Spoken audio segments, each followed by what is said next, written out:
Good morning, students. Today we will start our next chapter, The Voice of the Rain.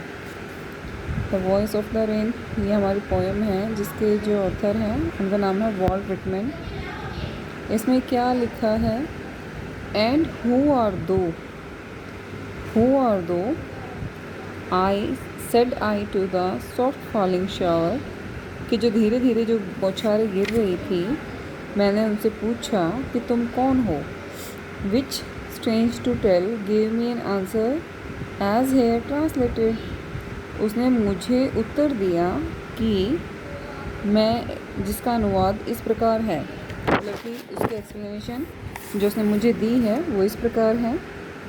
I am the poem of earth said the voice of the rain, कि मैं धरती की कविता हूँ। ये जो किसने कहा?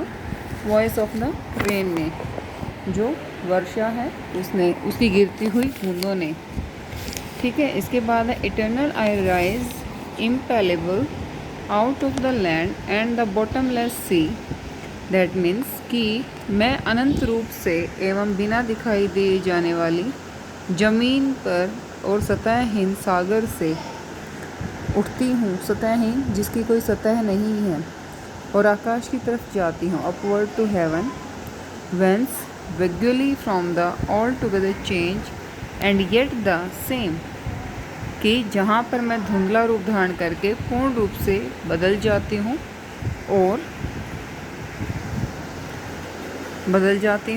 और फिर भी वैसी ही रहती हूँ। मतलब इसमें जो वर्षा है वो बेसिकली क्या बोल रही है कि मैं एक ऐसी कविता हूँ, धरती की कविता हूँ, जो कि धरती पर ही शुरू होती है और धरती से ही आकर ख़त्म हो जाती है।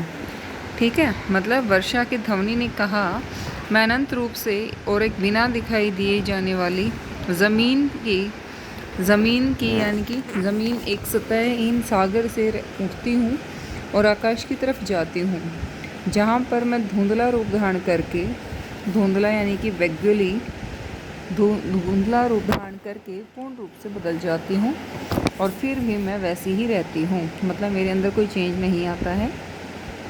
I descend to lave the droughts atomies dust layers of the globe. तब मैं पृथ्वी की प्यासी व धूल भरी परतों को नहलाने के लिए नीचे उतरती हूँ और उन सभी बीजों को जो मेरे बिना गुप्त और अजन्मे रहते हैं। ठीक है, मतलब कि and all that in them without me were seeds only, latent unborn, कि जो अजन्मे रहते हैं, and forever by day and night, और रात दिन छुपे रहते हैं। I give back life to my own origin and make pure and beautify it. मैं उन्हें अपने स्वयं की गतिविधि से फिर से जीवन प्रदान करती हूँ और उन्हें स्वच्छ और सुंदर भी बनाती हूँ। ठीक है, इसके बाद है For song issuing from its birth place after fulfillment wandering, wrecked the or unwrecked duly with love returns. That means कि क्योंकि गीत अपने जन्म स्थान से निकलकर पूर्ण होने के बाद भ्रमण करता हुआ चाहे पहचाना जाए, प्यार के साथ वही और आता है, वही लौट आता है। मतलब कि जो गीत होता है वो अपने जन्म स्थान से निकलता है और पूरा होने के बाद पूरा घूम के फिर से वहीं आ जाता है, चाहे कोई पहचाना जाए या ना पहचाना जाए। ठीक है, ये हमारी पोएम है। इसके कुछ वर्ड मीनिंग्स हैं, जैसे कि आर्ट का क्या मतलब होता है? आर्ट मीन्स क्या होता है, कोई बता सकता है? आर्ट दैट इज़ हो, दो, तुम, इटर्नल अनंत, इम्पेलेबल अगोचर, जो कि अगोचर होता है ना, बॉटमलेस जिसकी कोई सीमा ही ना हो, सतह ही ना हो, वेंस जहाँ पर, विजुअली धुंधली, ऑल टुगेदर पूर्णतः, डिसेंड नीचे उतरना, ड्रॉट सूखा, एटोमीज छोटे छोटे कण, लेटेंट गुप्त, ऑरिजिन स्रोत, इशूइंग निकालना, ड्यूली उचित समय पर। ये इसके वर्ड मीनिंग्स हैं। इसके बाद इसके कुछ क्वेश्चन आंसर्स दे रखे हैं। उनमें क्या है बेटा? फर्स्ट हमारा क्वेश्चन है, there are two voices in the poem, who do they belong to, which lines indicate this, कि कविता में दो आवाज़ें हैं, वे किस किस की हैं और कौन सी पंक्तियों को दर्शाती हैं। The two voices belongs to poet and the rain, कविता में जो दो आवाज़ें हैं कवि और वर्षा की हैं।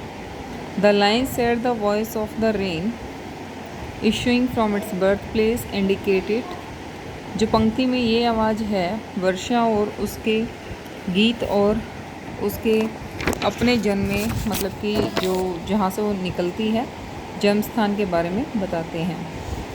What does the passage strange to tell means, कि बताने में अजीब का क्या अर्थ है। Strange to tell means that the point is so arrange by the answer of the rain that he cannot tell it, we can only feel what it says, कि जो इसमें ये पोएम है वो क्या बताती है कि इसमें अजीब का क्या अर्थ है। मतलब कि अजीब का अर्थ है कि कवि वर्षा के उत्तर को, जो वर्षा के उत्तर को कि पृथ्वी की कविता है और वर्षा के भावों को इस प्रकार प्रभावित होता है जिन्हें मैं शब्दों में व्यक्त नहीं कर सकता। वो क्या कहना चाहती है उसे कवि सिर्फ महसूस कर सकता है।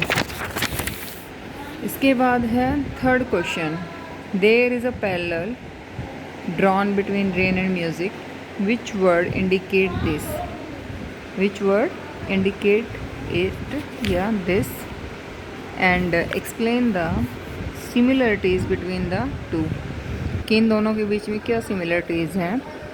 संगीत और वर्षा में क्या समानता है, कौन से शब्द बताते हैं, दोनों में समानता का वर्णन करो। The last two lines indicate the parallel between rain and music, कि जो लास्ट की दो लाइनें हैं वो इनके पैरेललिज्म को दर्शाती हैं, शो करती हैं।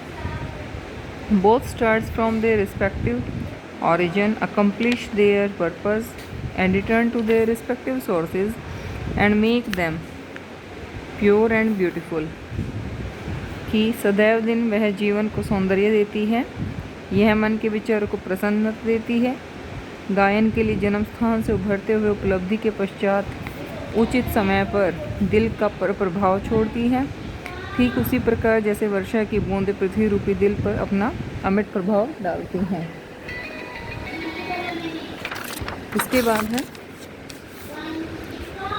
How is the cyclic moment of rain brought out in this poem, compare it with what you have